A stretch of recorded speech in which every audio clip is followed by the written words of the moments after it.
All right, so who got a good bite to eat? That was good, and I appreciate all the work in there, and we had plenty of food, which was awesome, okay? As a matter of fact, it looked like there's still some food back there, so no, that does not mean you can get up during the session and just grab some food, okay? We're going to sit during the session, but at the end of the session, please grab some if you have something left back there, or maybe you brought something or some left over there. You take it home to your family. Well, I'm excited for this last session of our Financial Health Weekend, and this is a cool opportunity again, and I'm excited to have Nate with us. So we're going to have him come on up. He'll go ahead and speak to us on this one. A very practical session, but I pray it'll be a blessing to all of us. Okay. Awesome. All right, guys. Thanks for sticking around for this last session. Don't go to sleep on me. I know you just had a lot of food. We gotta stay alert, at least for this next hour here. Here's what we're gonna do. I'm gonna go through a session with you. I'm gonna leave a few minutes at the end for some Q&A. Okay? So here's what I would encourage you to do. Everybody got a handout? I want everybody to get a handout. And I really want you to take notes, and I want you to take this home with you because I know you didn't sign up for it, but I'm about to give you some homework. Okay? So there's some things I want you to work on when you leave here today.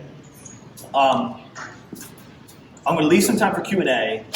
This will be a good opportunity. If you have a question that is more of a general question that would kind of apply broadly, that would be a good opportunity to throw that out there. So maybe you came in today, you're like, hey, I've been thinking about this. I just kind of want to throw it out there.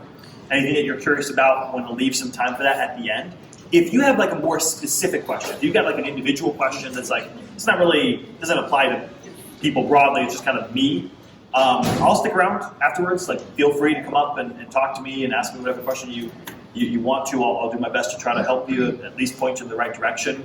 I want this to be as helpful and as practical as possible in this hour. So here's what this session, Financial Health Checkup is what I've entitled it.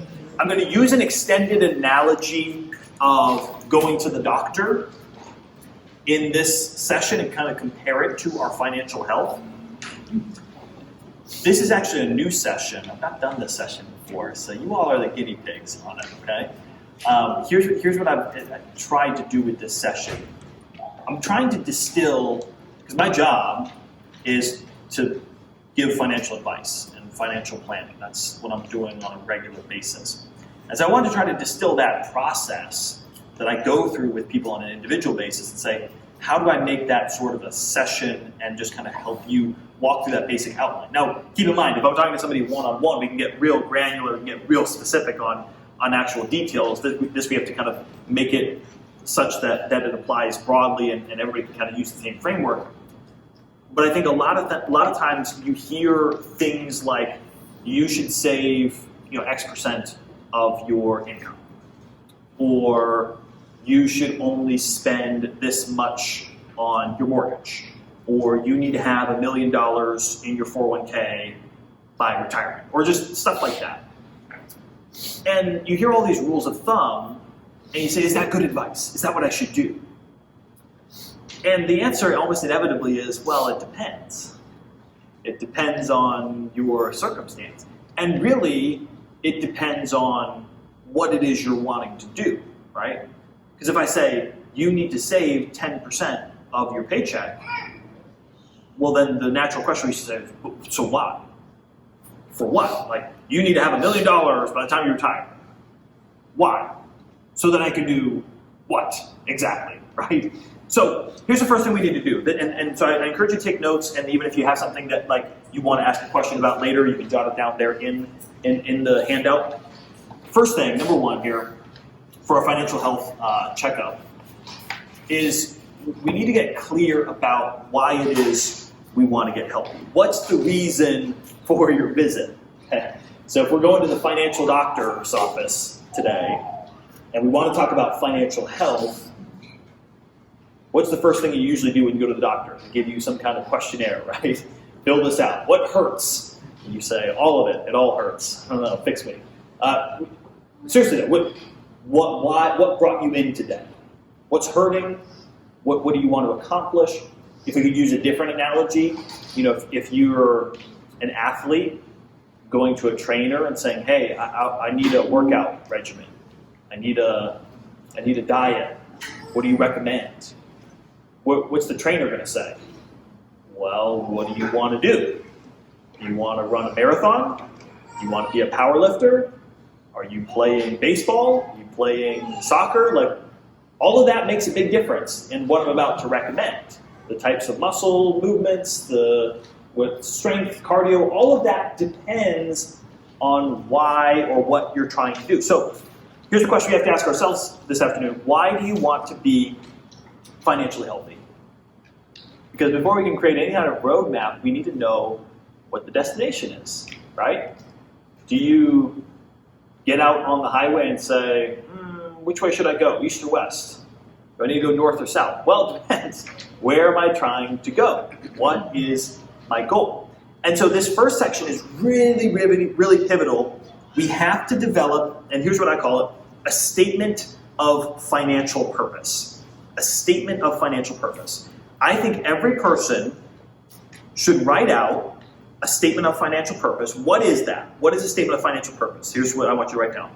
It's a sentence or two. If you're a little bit more wordy, you can do two sentences. But it needs to be brief. Okay, this is not a paragraph. This is not a life story. This is not a page. It's a very brief summary. The reason why you want to be financially healthy. What is my statement of financial purpose? There's a famous quote from Stephen Covey. He says, if the ladder's not leaning against the right wall, every step we take just gets us to the wrong place faster. I love that. It's a lot of people out there climbing ladders only to find out they put their ladder against the wrong wall. All right? They're moving out of state. They're taking a job. They're working overtime. They're picking up a side hustle. They're buying houses. They're buying cars. They're making all these financial decisions, and they've got their ladder against the wrong wall. They've never actually stopped to ask themselves, what is this all about? Why do I want to be financially healthy? You say, okay, Nate, I think I'm starting to follow you.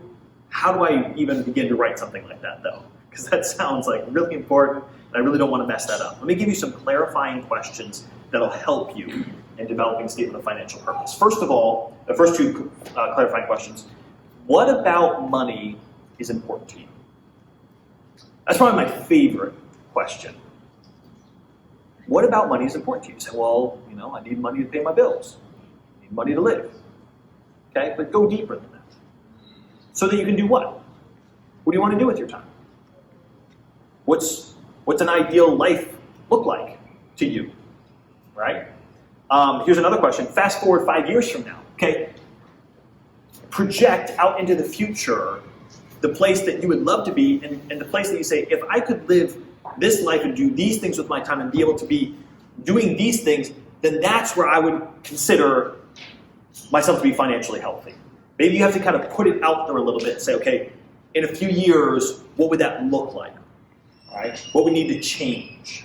All right? So are you starting to think through these? Are you starting to think of some things that you're like, yeah, I think this would be really good. Maybe I want to get out of debt here. I want to start saving a little bit more. Maybe kids or grandkids. I want to save for college there. I want to pay off some debt over here. Okay.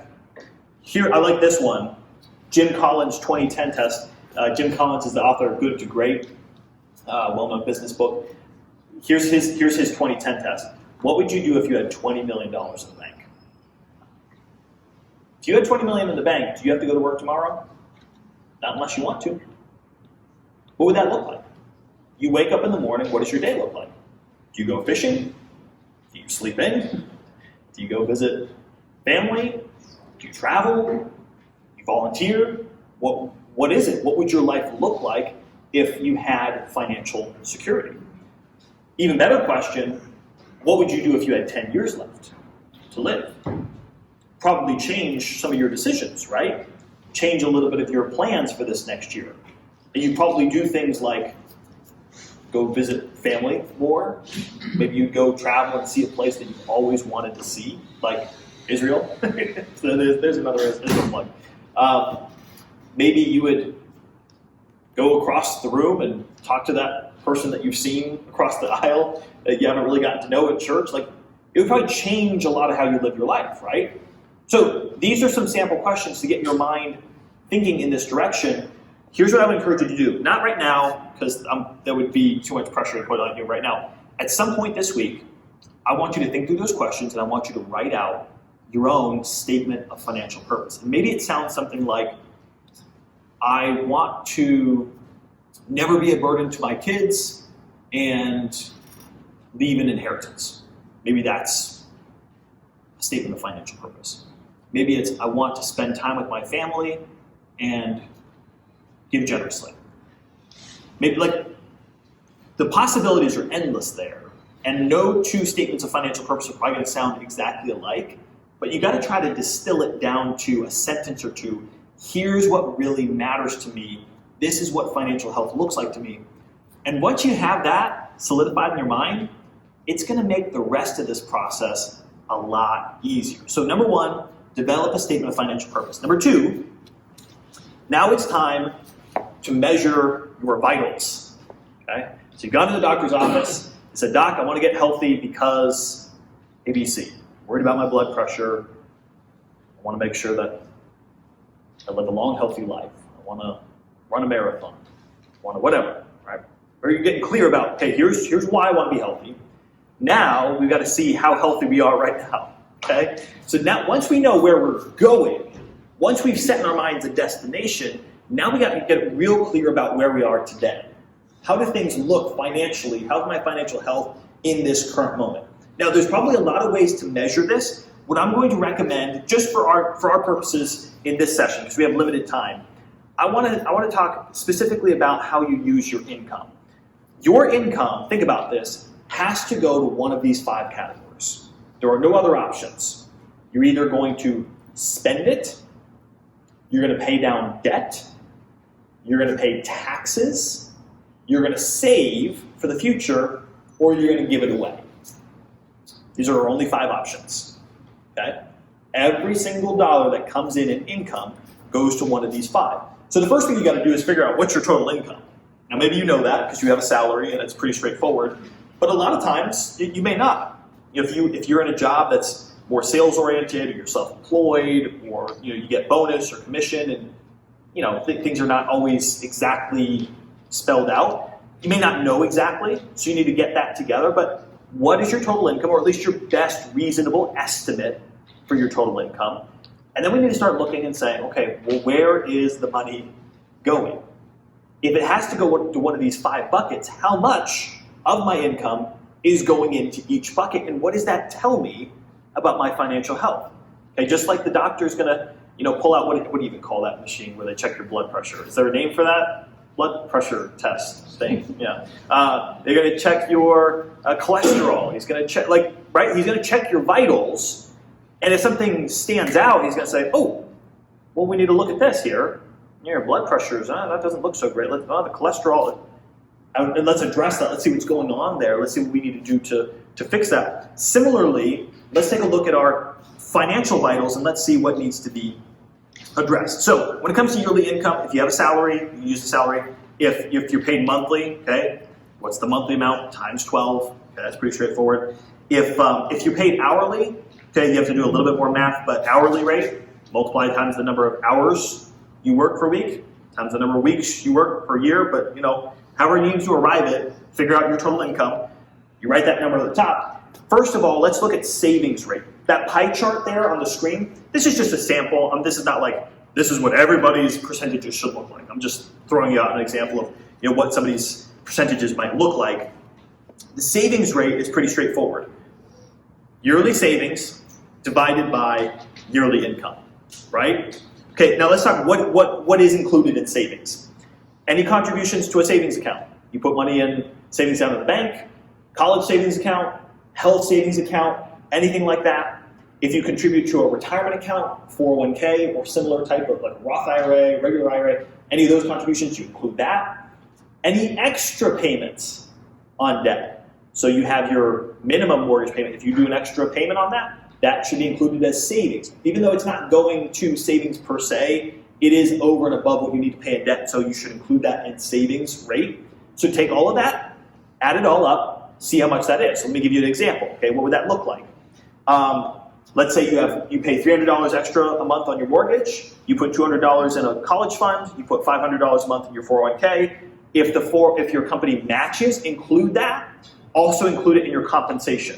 Does it make sense? So like if the salary is $70,000, but they contribute $3,000 to your 401k as a match, then it should be $73,000 is your income.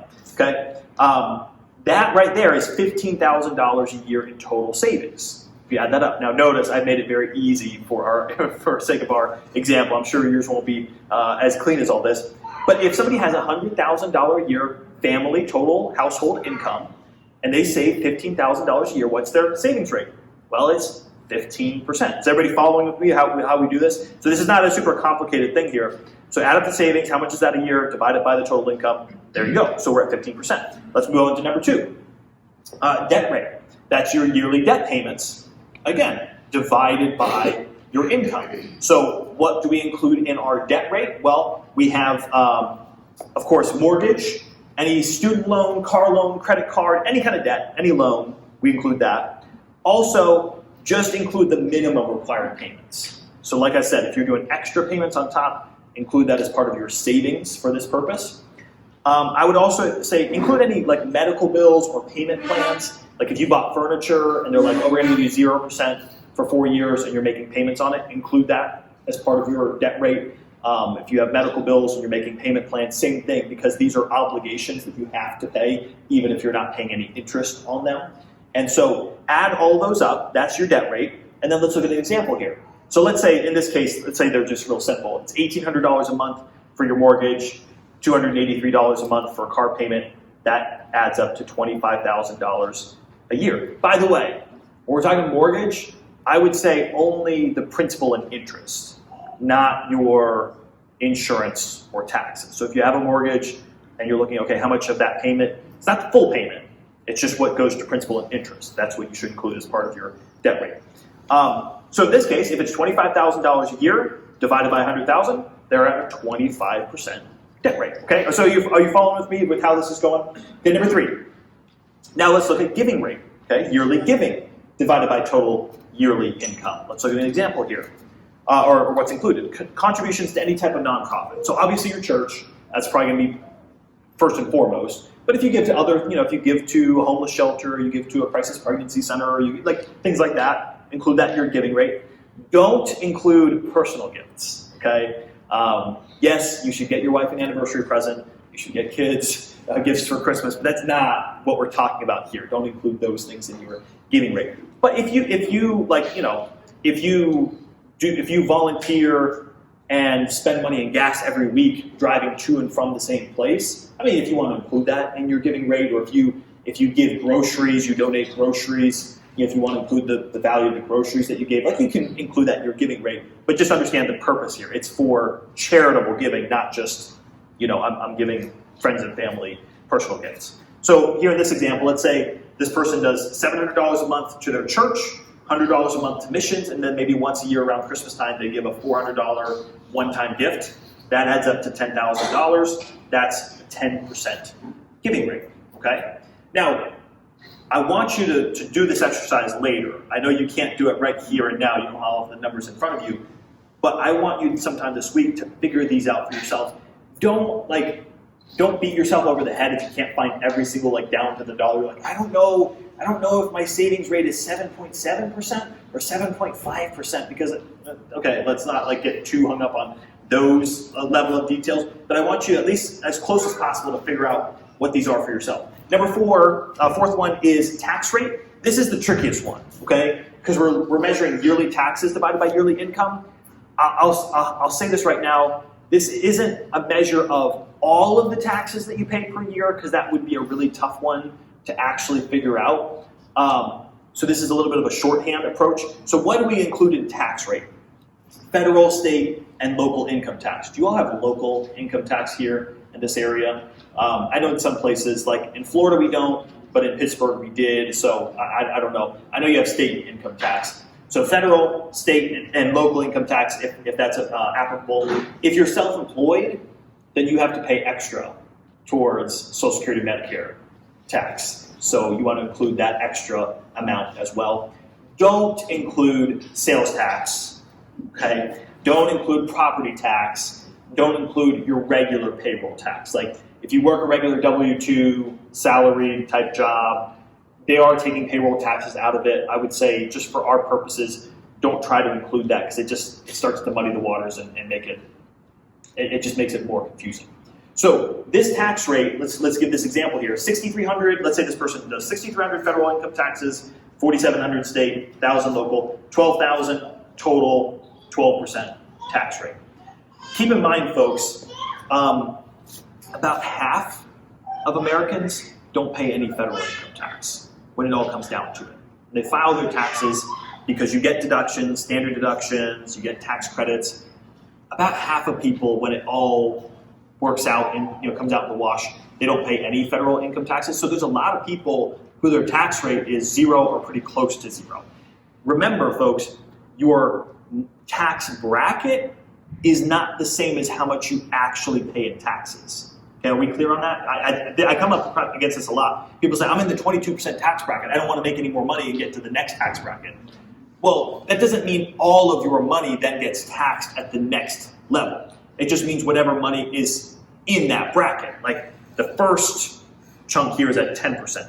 Then the next chunk is at 12%. Then the next chunk is at 22%. Like, are you following with how that works? So when you do all the math, you might be in the 22% tax bracket, but only have paid about 9% of your income in taxes, right? So I think a lot of people are they're not aware of that, and they've never actually done the math to see how much they're paying in taxes. If you want a shorthand, you're like, Nate, how do I even figure that out? Look at last year's tax return, or the last one that you had completed, and use that as the gauge.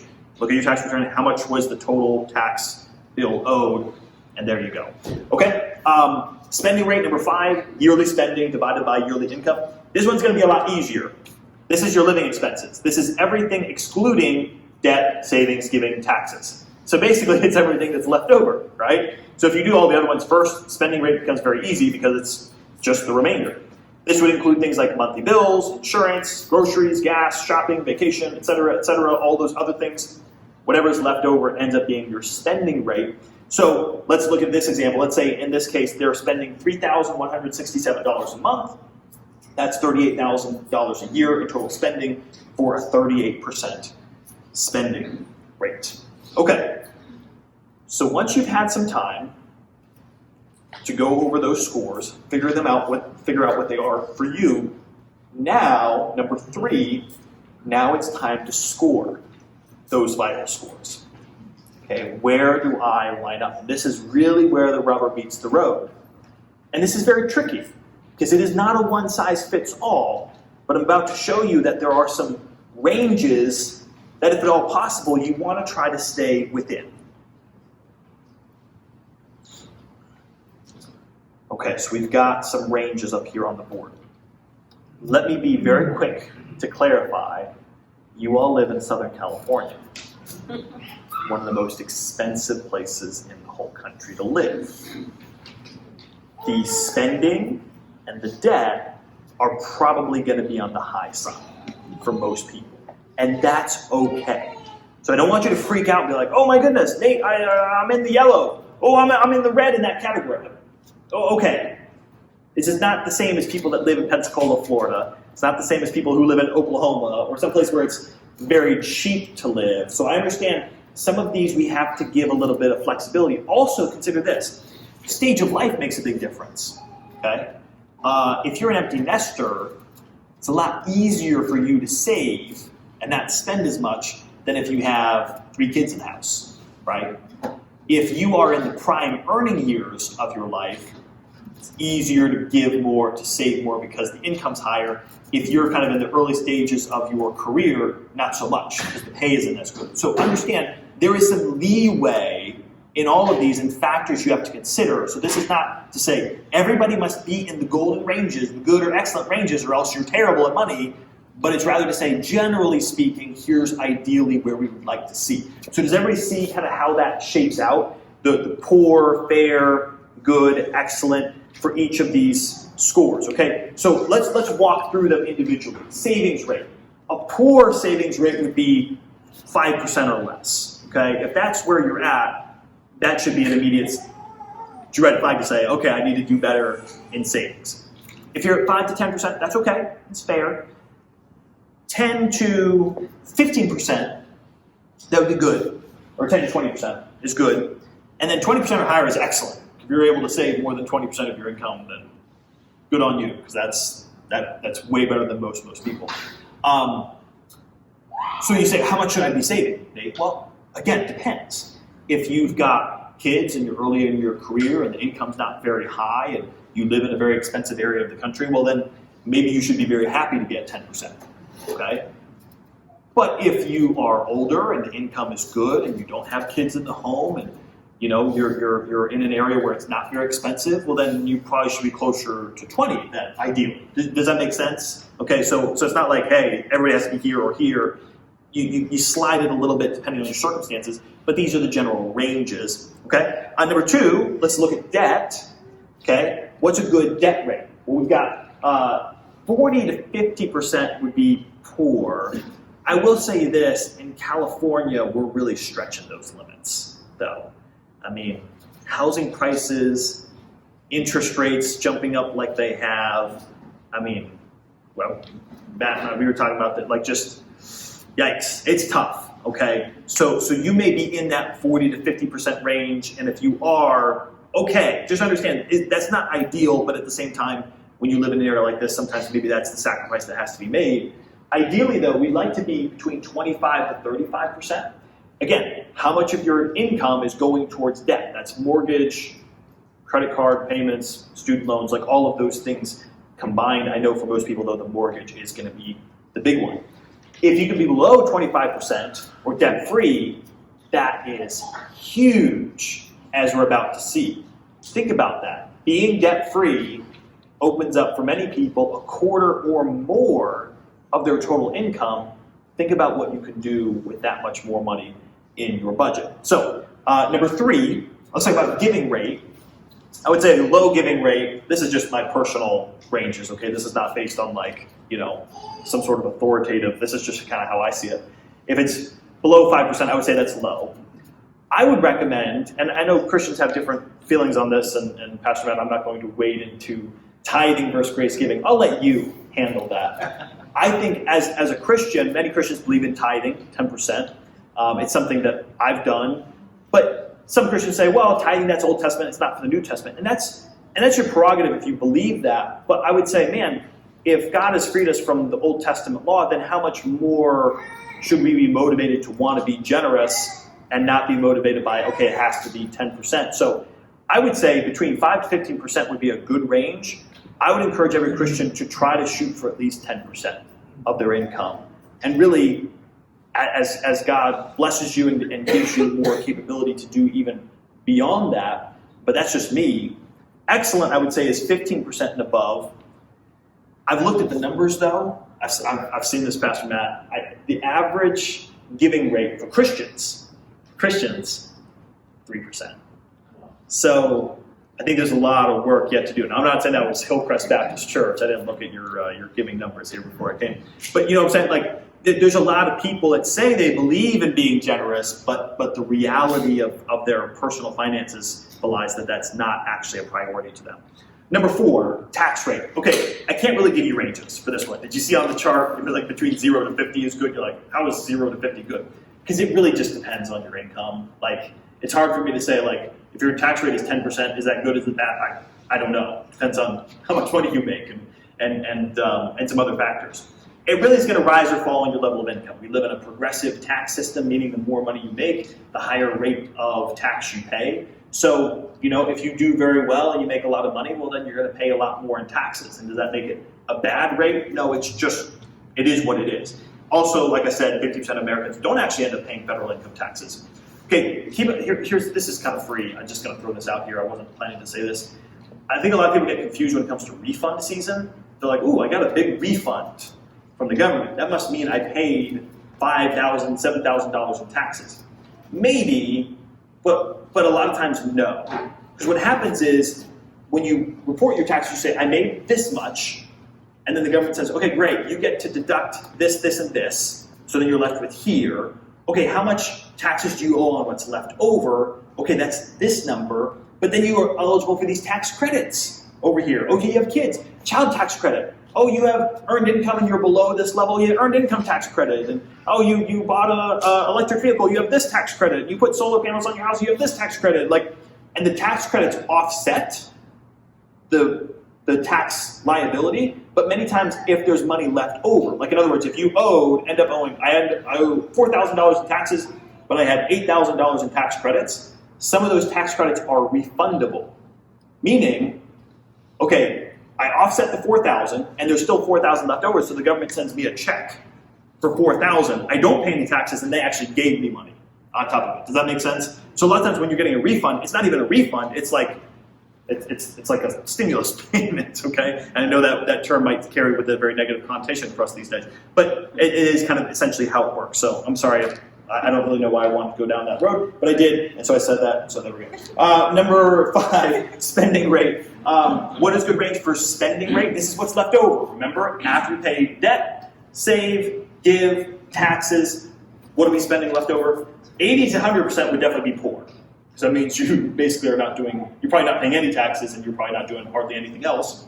Fair would be 65 to 80%. Good is 45 to 65%. And excellent would be 45% or below. Again, in an area like Southern California, you're probably going to be pushing some of those higher ranges on those percentages. Okay. Let's go to the next slide there, Greg. Okay, here's one last look, and it's in your handout, but sorry you don't have colors in your handout. So there's one last look at the ranges for what we would say are healthy ranges. Okay, let's go to number 4 now. Lastly, number 4, we need to assess and adjust. Assess and adjust. Now it's time to look for areas of improvement. So remember what we did. First of all, we created a statement of financial purpose. What's this all about? What's important to me? Then we looked at our vitals. We measured, okay, here's how much of my income is going to all of these buckets. Then we scored that. We said, okay, how does that compare? Let's put it on the scale here. What's the answer? Are we good? Is it fair? Is it poor? Now that we've gotten a chance to look at all of those, now we have to ask ourselves, okay, what's going to change?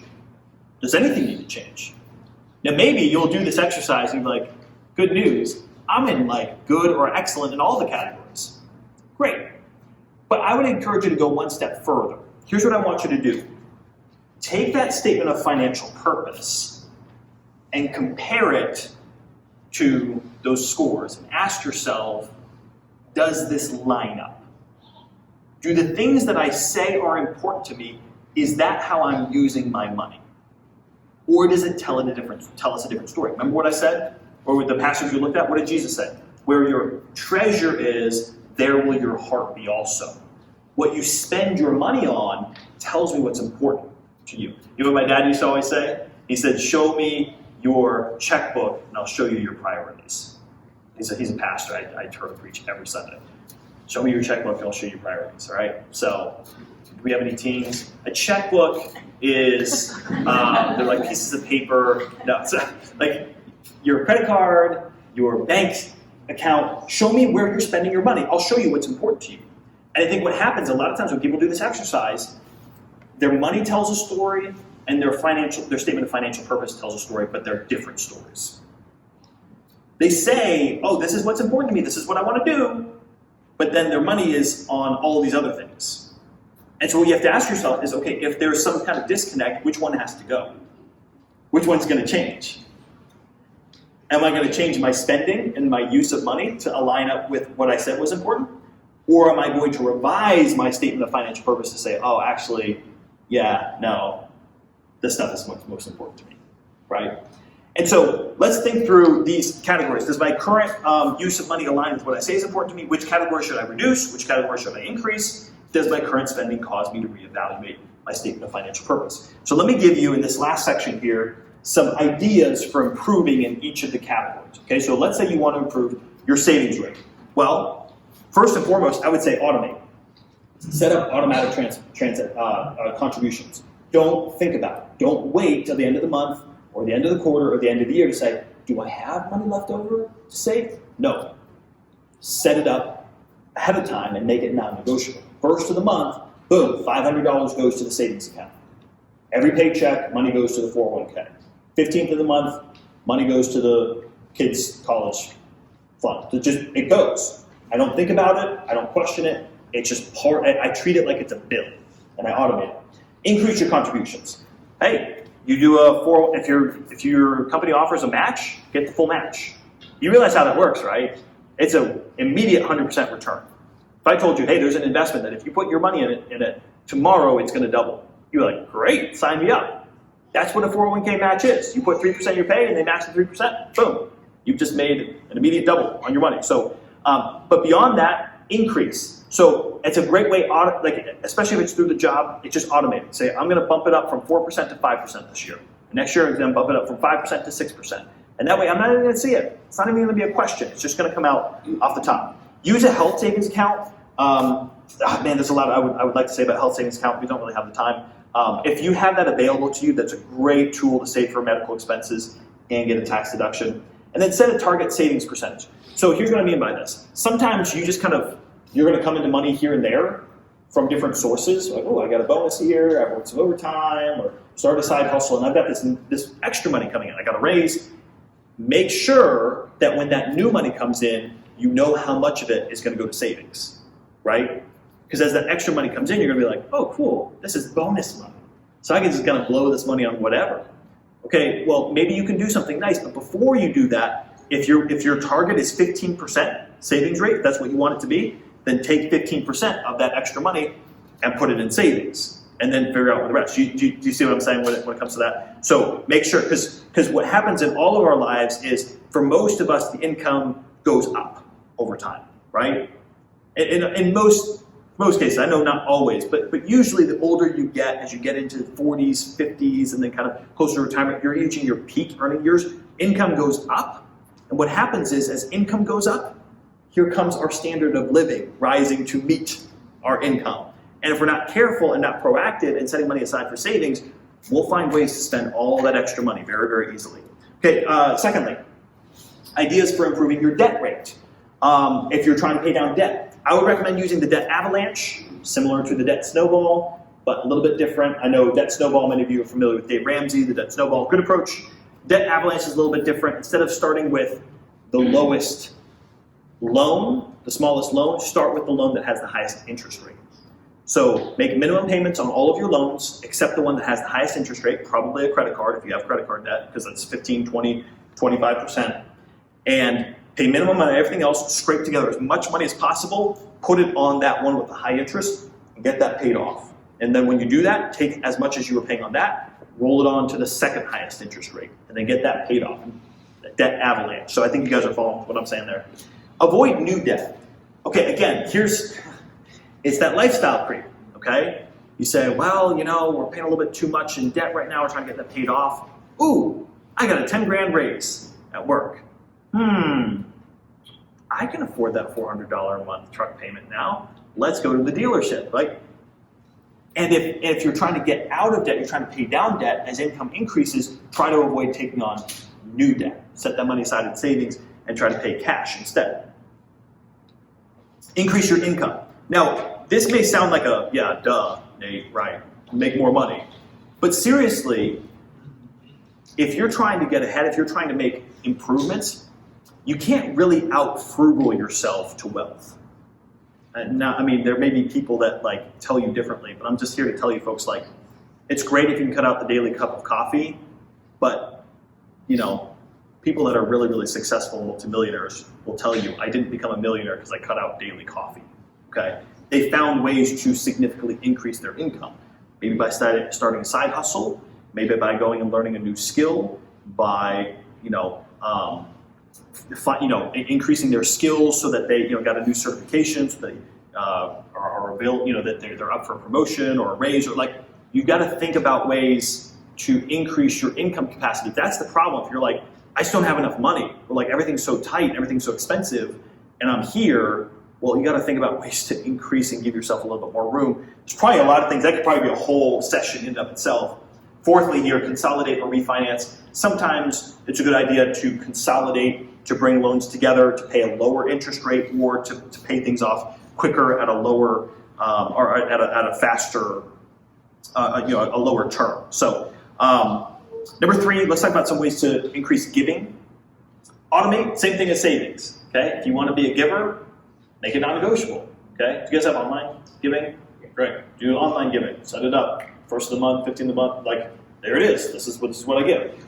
Missions, whatever categories you give, make it automatic. Set a target giving percentage. Same thing. Say I want to give 10%. Okay, great. Well, when new money comes in, make sure that you're giving 10% of that new money, just like we said with the savings. Cut wasteful spending. Here's a great way. Okay, you're like, Nate, I would love to be a better giver. Things are so tight. I just don't really know how I can do this. Here's a simple way. Okay, take a little audit of your monthly expenses. Find some stuff that you just don't really need. Okay, like let's be honest. If you got Netflix and Hulu and Amazon Prime and Peacock and like all these different streaming services, okay, you don't use them all. You get on there, you do the same thing I do. You click around for an hour and you still haven't found anything you want to watch. So cancel a couple of them, and then guess what you do? Oh, I just saved $15 there. I saved $20 there. Increase your giving. Find ways to cut wasteful spending, and then boom, just move it right on over to the giving category. Prioritize. Make giving a line item in your budget. The problem I see so often is people feel like they can't give and save enough because they're waiting to the end of the month to see what they have left over to give or to save. And you'll be there for forever. Okay, that will always be a problem. So you have to prioritize it. Make sure that's a line item. There we go, in your budget, and make it non-negotiable. Number 4, taxes. Okay, how do you improve your tax rate? Now we're going to get kind of. I want to be very clear. Okay, I'm not a tax professional. I'm not here to give you tax advice, but here are some general ways that will help on the taxes. You can contribute to a retirement account. Okay, then if you're contributing to a 401k or an IRA, well then that doesn't count towards your income taxes. You pay income taxes on that later. If you do a Roth, it's the other way around. You understand how it works? Contribute to a regular 401k, a regular IRA, the government says, don't pay taxes on it now, pay taxes on it later when you take it out. With the Roth, it's the other way around. Pay taxes on it now, don't pay taxes on it later. So depending on your situation, it may make sense to do one or the other, but that's a great way. Convert to a Roth IRA. So here's something that is an idea that you may want to consider. Let's say you have a lot of money already saved up in like an IRA, and right now income is lower for some reason, you're in a lower tax bracket. What you may want to do is take some of that money and move it over to a Roth IRA and say, I'm going to pay taxes now. Okay? Because I don't know what tax rates are going to be in the future, but they're probably not going to be lower than they are now. Okay, so you kind of pay the devil you know today and say, I'm going to pay the tax rate here at this low rate that I know I'm getting today, and then that way I won't pay higher tax rate later. Make sure you look for all the tax credits available to you. Like I said, there's a lot of them out there. If you're doing your own taxes and using TurboTax, whatever, it's a great service, but you may be missing out on opportunities, and make sure that you find all the tax credits available to you. Adjust your W-4. Okay, here's what I mean by this. If you get a regular paycheck from your company, when you first started, you filled out a W-4, and you said, here's how many withdrawals, here's how many withholdings I'm claiming, how many exemptions. And based on that, they're going to withhold a certain dollar amount from your paycheck. If you regularly get a big refund at tax time, what that means is you're probably prepaying too much in taxes. Like, it's kind of nice to be like, ooh, I get $6,000 refund check. But then when you realize what that means is, I was withholding money from my paycheck for the whole year, and now the government is finally giving me that money, it doesn't feel so great. So you say, well, if that's the case, maybe I should adjust that W-4 withholding so they give me more money out of each paycheck. And that way, maybe I don't get as big of a refund, but I get more money throughout the year. I get access to my money sooner. So, and then lastly here, ideas for improving your spending rate. Track your spending. Now notice number 2 is budget. You say, well, what's the difference between tracking and spending? Tracking is awareness. Okay, here's some great tools. Mint.com, Rocket Money, YouNeedABudget.com, YNAB. That's a little bit more for like actual old school budgeting. Maybe your credit card or your bank company has a dashboard that will categorize your spending. You need to know where your spending's going. If you haven't looked at your expenditures in a while, you need to do that. See where you're spending and which categories the money's going to. It may surprise you. I have the conversations all the time. People say, how much do you spend on entertainment? How much do you spend on restaurants? How much do you spend on, just fill in the blank. And people are like, $400 a month? And then they look at it, they're like, oh my goodness, like that's way higher than I thought. Because it just, they weren't trying to be wasteful. They weren't trying to be, it just, if it doesn't get tracked, if there's not awareness, it will start to get out of proportion. So tracking is just being aware of where the money is going. Budgeting is proactively telling the money where to go. You see the difference there? Tracking is saying, where did the money go? Budgeting is saying, okay, I'm going to plan ahead. Here's where the money will go. And budgeting, I would say, everybody needs to track. Budget is optional. I would encourage you to budget. I think you'll be much healthier if you budget. But you definitely need to track. And then budgeting would be planning out ahead of time. I'm going to spend this much in each category. Conduct a self-audit. Go through your personal spending. Look at areas for savings. Here's another one. If you want to decrease your spending, use the 24-hour rule. I love this one. So next time you're like thinking about buying that Apple Watch, or you're thinking about buying a new TV, or you've got all the clothes in the checkout, in the bag there, you're like, do I click buy? 24 hours. Okay. Leave it in the checkout. Leave it in the checkout. Leave the store. Sleep on it. If after 24 hours you still feel strongly that you want to buy that thing, then you can go for it. But you'll be amazed a lot of times when you just wait and you sleep on it, the next day you're like, yeah, no, I don't actually do that stuff. I just kind of felt impulsive in the moment. And that'll be a great way to help save. Okay, man, a lot of things we could say. And for sake of time, I really wanted to just go rapid fire. We've covered a lot of ground. Let's recap. Okay, here's what we're going to do. Number one, we're going to get real clear about what financial health looks like. We're going to clarify our why with a statement of financial purpose. So sometime this week, I want you to look over those questions, write out your statement of financial purpose. Number two, we're going to measure our vitals. Okay, figure out how much my income is. Here's how much goes into these categories, and write it out. It's there in your handout. There's spaces for it, so you can write what percentage goes to each one. Then score. Okay, look at those ranges, right? And you might have to write in the margin of your notes because it's a little bit faded in some of those categories. But try to figure out, okay, am I in poor, fair, good, excellent? Where am I at in those scores? And then compare and adjust.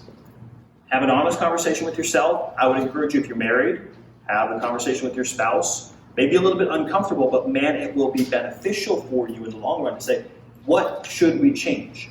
And here's the last thing I'll say on this. Don't try to just upend everything. Say, we're going to burn it down, we're going to start from scratch. Don't do that. Because like any new habits, any new things you try to implement in your life, if you just go like 0 to 100, it's probably not going to last. It's going to be really difficult. Find 1 or 2 or 3 small things and adjust the dial a little bit. Okay? Try to go from 3% savings to 5% savings. Okay? Try to increase the giving a little bit. Try to decrease the debt rate a little bit. Try to decrease the spending a little bit. And then in a few months, guess what you do? You adjust it again. And then you adjust it again. And pretty soon, those small changes will really compound, and they'll make a huge difference over time if you'll stick with it. Okay? All right. So thank you for staying with me on that. I know we covered a lot of ground. There's a lot of things I wanted to get sidetracked on, a lot of rabbits I wanted to chase. But I tried to stay us on time because I wanted to leave a few minutes for our Q&A. So we have about 10 minutes here. Would anybody have a question that is a little bit more of a broad, general question for the group? Remember, if you have a very individual, personal question, feel free to see me about that. It's hard to be the first one, so who wants to be second? Smell. So the IRA versus the Roth IRA. If you have an IRA, at the end when you retire, do you pay taxes on that at your retirement rate? So would that be more beneficial? And like right now, I'm at a higher tax rate than what I would be when I'm not working. Yes. So why would there be the benefit of doing a Roth IRA versus an IRA? Very, very good. The question was when to do a regular IRA versus Roth IRA.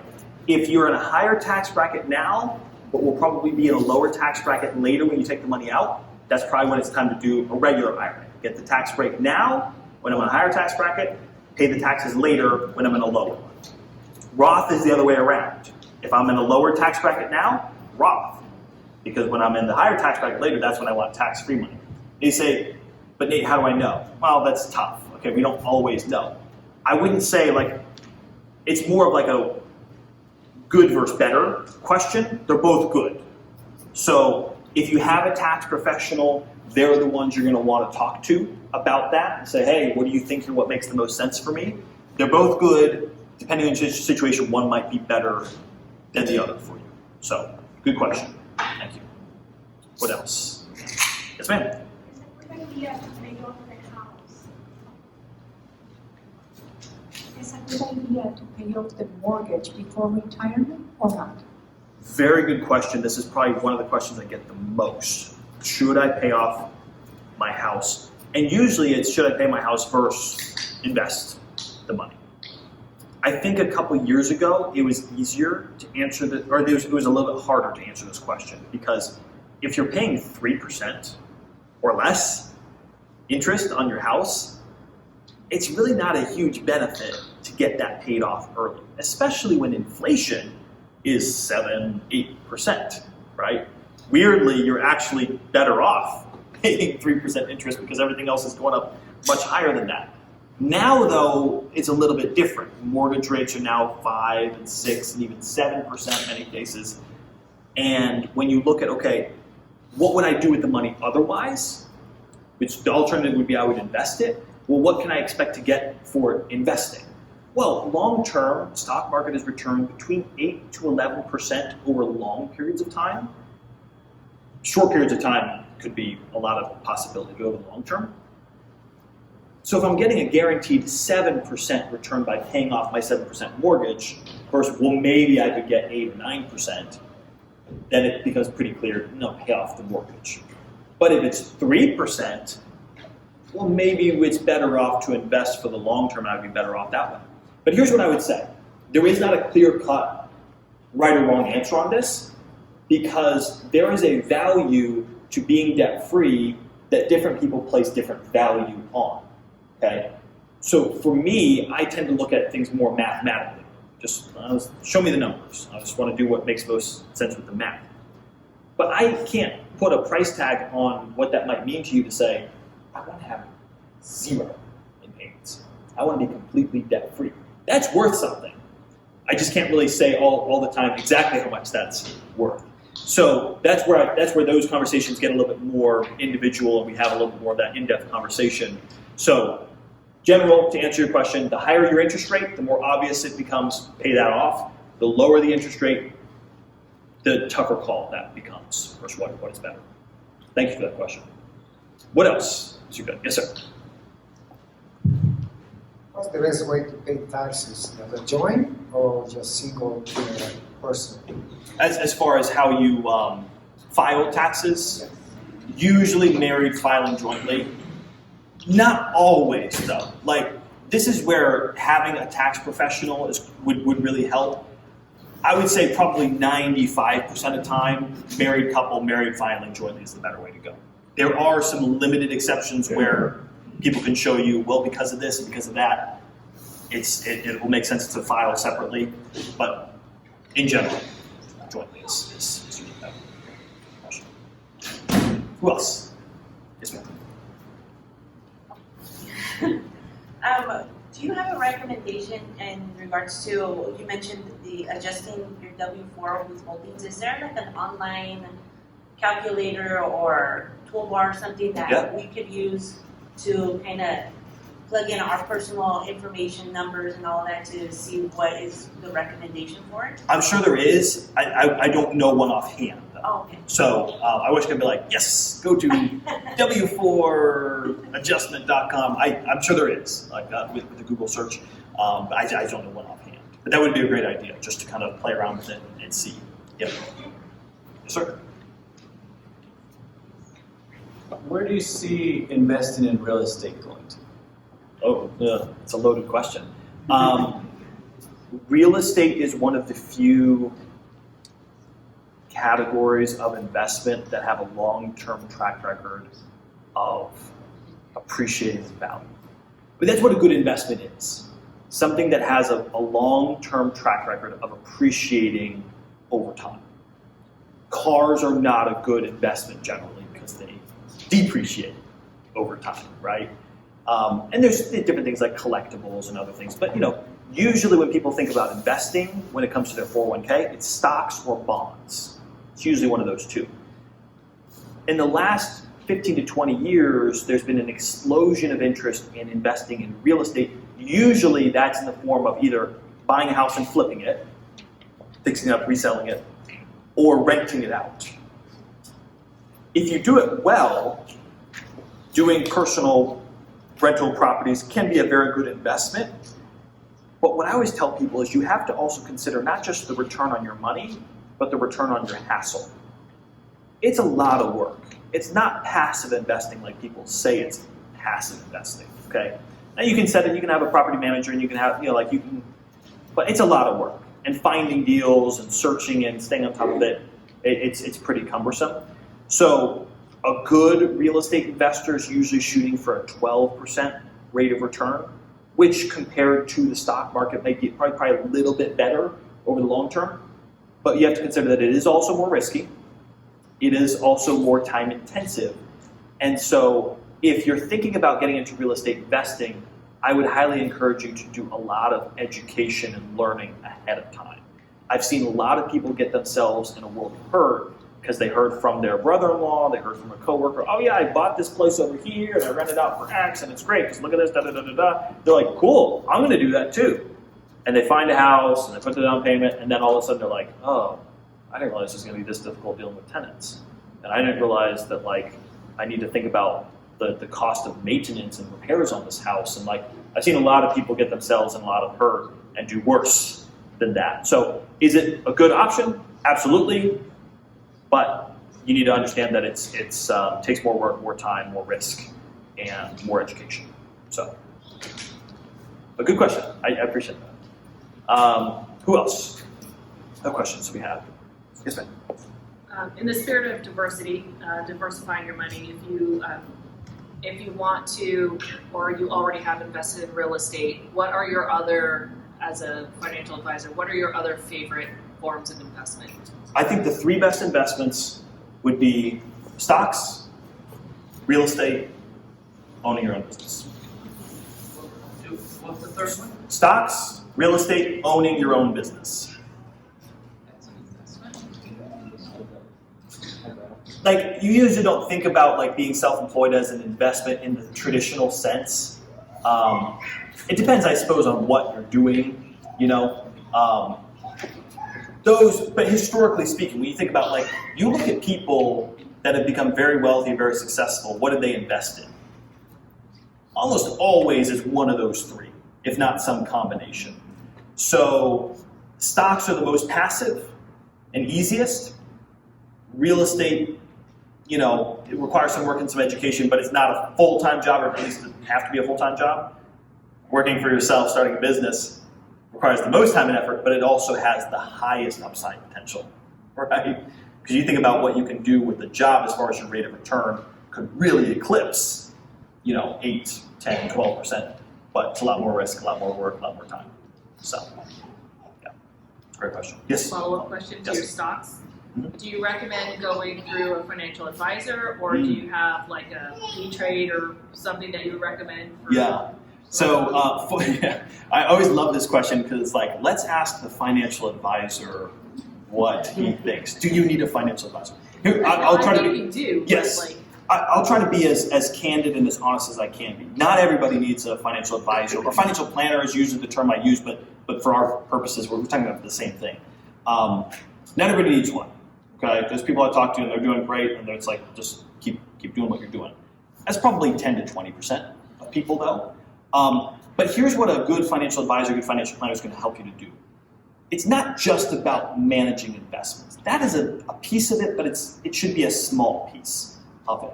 A good advisor, a good planner is going to help you to encourage you to save more consistently, to stay disciplined in your approach, to have a strategy for not only how you're going to invest, but how you're going to withdraw over time.